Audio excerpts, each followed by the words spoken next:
Halo,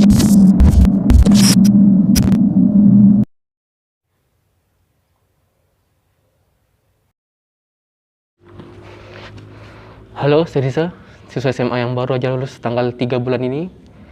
Dan kali ini kita akan membahas suatu hal yang erat sekali hubungannya dengan kelulusan. Coret-coret. Let's go.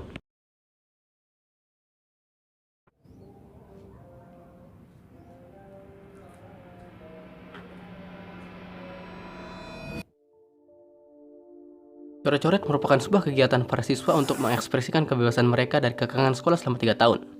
Hal ini udah jadi budaya turun-temurun, Pak. Nggak tahu kapan dan di mana asal mulanya.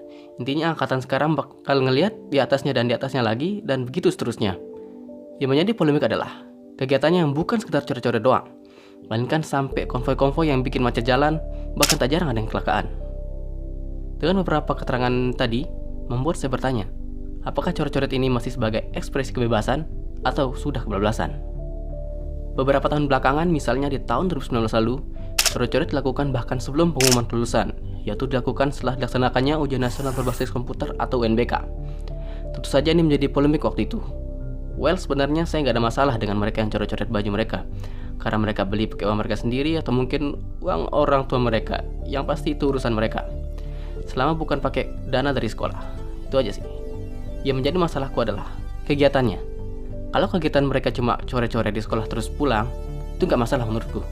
Tapi kalau sampai konvoi-konvoi ribut di jalan, bahkan sampai taburan, itu jadi masalah, Pak. Karena mengganggu dan membahayakan orang banyak. Sebenarnya masalah ini sudah lama dibahas dan seringkali dilarang oleh Dinas Pendidikan. Namun sejauh ini belum ada solusi untuk masalah ini. Data menunjukkan mereka tidak banyak terjangkiti COVID-19. Tapi syukurnya di tahun 2020 kemarin, coret-coret tidak terlaksana sama sekali dikarenakan pandemi COVID yang sedang terjadi. Ya mungkin ini cuma manfaat COVID dari sejuta kerugian diakibatkannya. Mungkin di tahun ini bakal sama karena sekolah melarang kegiatan apapun yang menimbulkan kerumunan. Bahkan untuk pengumuman aja itu diumumkan lewat web sekolah. Kalaupun mereka tetap mau coret-coret, mungkin gak bakal ada konvoi-konvoi atau sejenisnya karena mereka pasti akan berurusan sama aparat.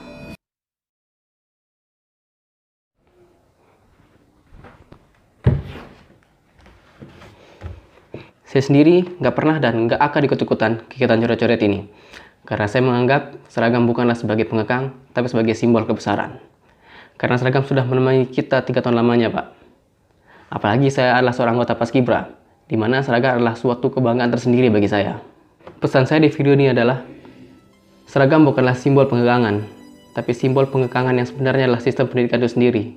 Yang jika kita ingin bebas dari rantai belenggunya, maka kita harus mengubahnya dan memperbaikinya, bukan melalui seragamnya. Saya Riza, terima kasih sudah menonton. See you soon.